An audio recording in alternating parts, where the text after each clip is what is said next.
et la manière dont on le met en œuvre ou dont on ne le met pas en œuvre. Pourquoi je dis c'était prévisible? Quand vous voyez tous ces jeunes dans la rue qui essaient de vendre des petites bricoles, quand vous voyez dans les journaux qu'on vous dit que beaucoup de familles sénégalaises font un repas par jour, quand on vous donne toutes ces informations, quand vous savez la misère qu'il y a dans ce pays et que vous voyez, à moins de se couper totalement de la population, mais quand vous voyez également d'autres phénomènes dans les administrations, des administrations où vous aviez des fonctionnaires compétents qui aujourd'hui sont doublés par des jeunes qui, parce qu'ils ont adhéré à un parti au pouvoir, ces jeunes-là ont pris le pouvoir sur ces fonctionnaires compétents. Donc imaginez la frustration de ces fonctionnaires. Et on voit bien dans la vie quotidienne à quel point les administrations fonctionnent avec beaucoup de difficultés, ne sont plus au service de la population. Quand vous voyez au niveau de la justice une justice à deux vitesses, suivant que vous soyez au pouvoir dans un camp ou dans un autre, vous êtes traité d'une manière différente. Imaginez tous ces gens également qui, eux, ne sont d'aucun pouvoir, qui n'en ont aucun. Qu'est-ce qu'ils peuvent attendre de cette justice-là? Mais imaginez aussi, encore une fois, toute la frustration de professionnels, qu'ils soient des magistrats, qu'ils soient des juges, qu'ils soient des avocats, qu'ils soient dans les médias, mais dans tous les domaines, qui se rendent compte qu'ils ne peuvent pas exercer leur métier comme il le faut. Ceux qui ont prêté des serments, qui ne peuvent pas assumer ce serment-là. Regardez le système de santé, comment il fonctionne. Et tout ça, évidemment, aggravé par la Covid-19. Alors, petit à petit, effectivement, on ne pouvait qu'arriver à une explosion extraordinaire. D'autant que je ne sois pas sûr que quand on a le pouvoir, d'un côté ou d'un autre, on n'essaie pas de tirer profit de ce genre de situation pour asseoir encore plus son pouvoir et en avoir encore plus. Donc voilà, je pense, le gros problème que nous vivons aujourd'hui. Et ça, je dis, c'était prévisible. On aurait dû voir que ça allait arriver. Mais non, sur la question, quand on dit les jeunes, oui, on a investi, etc. Mais je pense que le problème n'est pas le montant de ce qu'on investit. C'est ce que l'on en fait. Est-ce que ça va véritablement à ceux qui en ont besoin? Et ceux qui en ont besoin, est-ce qu'ils arrivent à créer leurs petites entreprises, à développer de la richesse, etc. Je pense que c'est là le problème. Le problème, ce n'est pas le montant de ce qu'on investit. Et on sait très bien que dans les administrations, tout à l'heure je disais, vous avez de bons fonctionnaires, vous avez des gens qui ont des compétences, mais ce ne sont pas eux qui ont le pouvoir, ce ne sont pas eux qui ont la décision. Et ça, je dis, on le voit partout. On peut donner des exemples, mais très, très, très concrets. Ça, c'est un peu. Tout à l'heure, je disais également qu'il y a une espèce de hiatus entre tout ce qu'on proclame, qui est merveilleux. Nous sommes de très bons théoriciens au Sénégal, et de très bonnes théoriciennes également, parce qu'il faut que je nous mette là-dedans. Mais qu'est-ce qu'on fait de ces théories et de ces conceptions qui sont très justes? Quand on parle, tout à l'heure, on me disait, bon, je travaille sur les questions de sécurité. Et on sait aujourd'hui que dans le contexte sécuritaire de la sous-région, la réponse tout sécuritaire, la réponse répressive, n'est pas la seule réponse, n'est pas la solution. Justement parce qu'on sait que souvent, ceux qui sont les plus extrémistes, etc., profitent du fait que les gens n'ont pas d'emploi, les gens surfent sur la pauvreté, souvent il y a de la criminalité qui est aussi associée. Vraiment, les menaces sont hybrides, on appelle ça des menaces hybrides. Et on dit qu'il faut associer les populations à leur propre sécurité.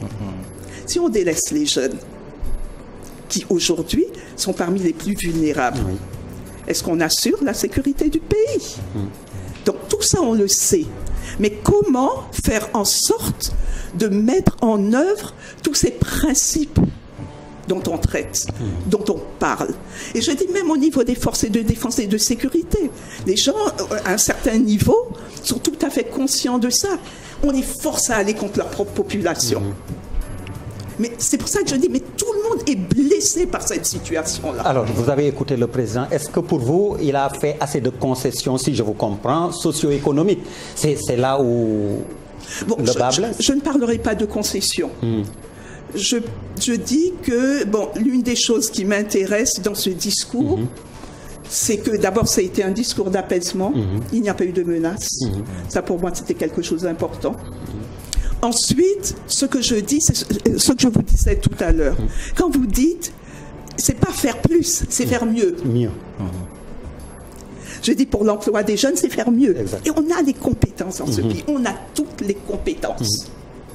Au niveau des gens qui font de la gestion de projets, au niveau de gens qui apportent du plus. Mais ce plus-là, en fait, est tellement parcellaire. C'est au niveau de l'État, c'est l'État qui a vraiment la responsabilité de faire un véritable changement, de changer la configuration, de changer le paysage économique, social de notre pays.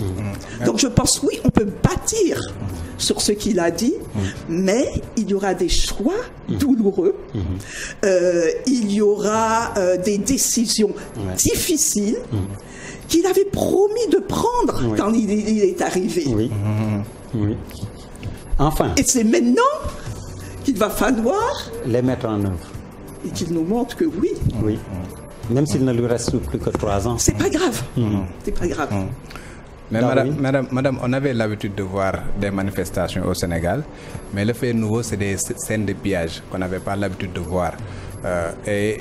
Est-ce que c'est circonstanciel, genre l'occasion fait le larron, ou bien nous avons vraiment des raisons d'avoir peur pour notre jeunesse? Moi, j'ai peur pour la jeunesse du Sénégal. Et c'est ça que je dis quand vous êtes dans un désespoir total, que vous n'avez pas d'alternative. Bon, maintenant, on ne peut pas dire non plus que des groupes de jeunes criminels, etc., ne soient pas infiltrés, qu'il n'y ait pas eu des infiltrations. Mais ceci dit, quand vous n'avez absolument aucune vision pour votre avenir, je dis, nous, quand on était jeunes, on avait le sentiment que tout nous était ouvert. C'est fini depuis plusieurs années. Moi qui étais enseignante au CESTI, je peux vous dire que avant que je ne prenne la retraite, 5 ans avant que je ne prenne la retraite, je me suis rendu compte à quel point le discours des jeunes avait changé. Avant, on avait un discours critique, on raisonnait, tout d'un coup, les jeunes se sont refermés sur eux-mêmes, se sont refermés sur le phénomène religieux, etc. Parce qu'ils n'ont pas de vision pour l'avenir. Ils ne savent pas qu'est-ce qu'ils peuvent faire, qu'est-ce qu'ils peuvent devenir pour leur pays. Et en plus, ils ont des contre-modèles. C'est-à-dire qu'aujourd'hui, avant on disait on comptait par millions, après un certain moment on a compté par milliards, et c'est cette espèce de disparité totale qui est d'abord anti-éthique, anti-morale, et qu'ils voient. Ils se disent que je vais faire de la politique, je vais adhérer, et vous voyez même au niveau des jeunes, je peux vous donner des exemples de jeunes que je connais, qui sont passés par tous les partis politiques, tous ceux qui étaient au pouvoir, et qui aujourd'hui se sont ralliés à l'APR. Et il y a même quelqu'un qui m'a dit, viens nous rejoindre, on aura des postes. C'est un changement radical dans la mentalité des gens. Avant, on voulait servir son pays. On était fiers de son pays. On était fiers du Sénégal. D'ailleurs, les autres Africains nous prenaient comme étant des gens arrogants, etc. Aujourd'hui, c'est fini. Quand je prends une position politique, c'est pour avoir un poste, c'est pour manger, c'est pour brouter. Et c'est ça aussi le grand changement. C'est pour vous dites brouter, c'est pour cela qu'on parle maintenant de transhumance. Alors, qu'est-ce qu'il faut faire pour que la paix et la sécurité reviennent? Avec l'accalmie qu'on a observée aujourd'hui, après plusieurs jours de... Je sais que dans nos cultures traditionnelles, on dit que pour arriver à un résultat, il faut que quelqu'un accepte, entre guillemets, je le dis entre guillemets, accepte de perdre. Ça veut dire qu'il faut que quelqu'un reconnaisse la responsabilité qu'il a dans ce qui s'est passé. Et je pense que pour moi, ça va être important. C'est pour ça tout à l'heure, je vous disais, ces décisions qu'on attend, qui vont être douloureuses, qui vont être difficiles. Et qu'il faudra prendre, il va falloir les prendre. Voilà. Mais lors de ces manifestations-là, je pense qu'on a plusieurs messages à décrypter. Est-ce que vous pouvez pour le président ou bien pour les dirigeants de ce pays-là, décrypter ces messages-là pour qu'on puisse les prendre en charge convenablement? Non, ce que je veux dire, il y a plusieurs choses. Attends. Je vais commencer par l'aspect culturel.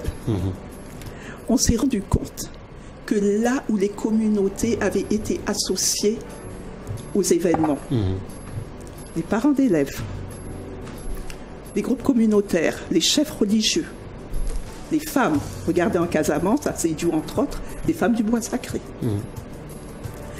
Les gouvernements d'école, qui sont des élèves, mais responsables de la marche de la démocratie, de la marche démocratique dans leur propre institution. Là où ils ont été associés, les manifestations ont pu être canalisées. Qu'est-ce que ça veut dire? Ça veut dire qu'au niveau décentralisé, il va falloir donner plus de pouvoir. Il va falloir donner un pouvoir réel à ces différentes institutions. Pour moi, ça commence par là. On a parlé des radios communautaires.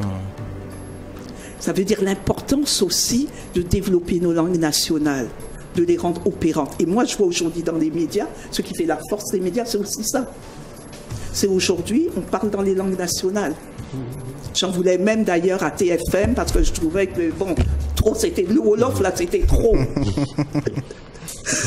Je plaisante pour détendre un peu et me détendre moi-même. Donc, il y a cet aspect-là. Tout à l'heure, on parlait du niveau économique. C'est vrai, priorité à l'emploi des jeunes. Et dans tous les domaines, on a tellement de chantiers qui existent. Je vais vous donner un exemple qui m'a frappé. Lorsqu'il y a eu le confinement, lorsqu'on a vu apparaître la pandémie, l'une des choses qui a été faite, c'est de mettre les jeunes au travail pour l'assainissement de la ville. Ça m'a frappé. C'était extraordinaire. On avait moins de vent, moins de poussière, et on ne se rend pas compte du bénéfice pour la santé des populations. Tout ça dans tous les domaines. J'ai vu une expérience extraordinaire au niveau d'Agéroute qui voulait former des jeunes. Des jeunes qui n'ont pas été très loin à l'école. Et j'ai vu des professeurs, des gens connus sur le plan de la gestion des projets, développer un cursus en Wolof pour les former, pour qu'ils puissent gérer un certain nombre de domaines. Dans tous les domaines, nous avons besoin de ces jeunes-là, hommes et femmes. Et partout, il y a du travail, il y a des choses à faire, mais il faut qu'on ait de l'imagination. Et souvent, ça demande très peu de ressources. Il faut qu'il y ait un suivi. Il faut qu'il y ait une valorisation, parce que je dis aussi que l'une des choses là qui est dramatique, c'est pas simplement la question économique, c'est l'estime que les jeunes perdent. C'est le sentiment de ne pas être considérés. Voilà. Alors, vous êtes également spécialiste des médias. On va aborder ce sujet. 3 ans durant au CESTI, on nous rappelle que le journalisme, c'est de la responsabilité à côté de la liberté. Alors, quel rôle responsable pour la presse et les journalistes? D'abord, je vais vous dire quelque chose. Vous savez, je me suis mise... Vous en avez beaucoup parlé avec nous au CESTI. Vous savez, je me suis mise plutôt en retrait. Ces derniers temps, je ne veux pas apparaître. Mais une des raisons pour lesquelles j'ai choisi de venir parler, c'est pour vous dire mon respect. Je regardais continuellement la télévision, etc. J'écoutais la radio, etc. Et je vois mes anciens étudiants. Et pour moi, c'est ce qui a été le plus difficile à gérer. C'est le fait qu'ils aient été attaqués. Comme je disais tout à l'heure, c'est toujours le même problème. C'est le problème de la disparité, de la différence de traitement entre les uns et les autres. Maintenant, c'est aussi le problème de la perception que les gens ont de certains médias. Mais la disparité, pourquoi? Parce que nous, on parle d'éthique et de déontologie, on a le sentiment que certains sont sanctionnés immédiatement et que les autres passent entre les mailles du filet.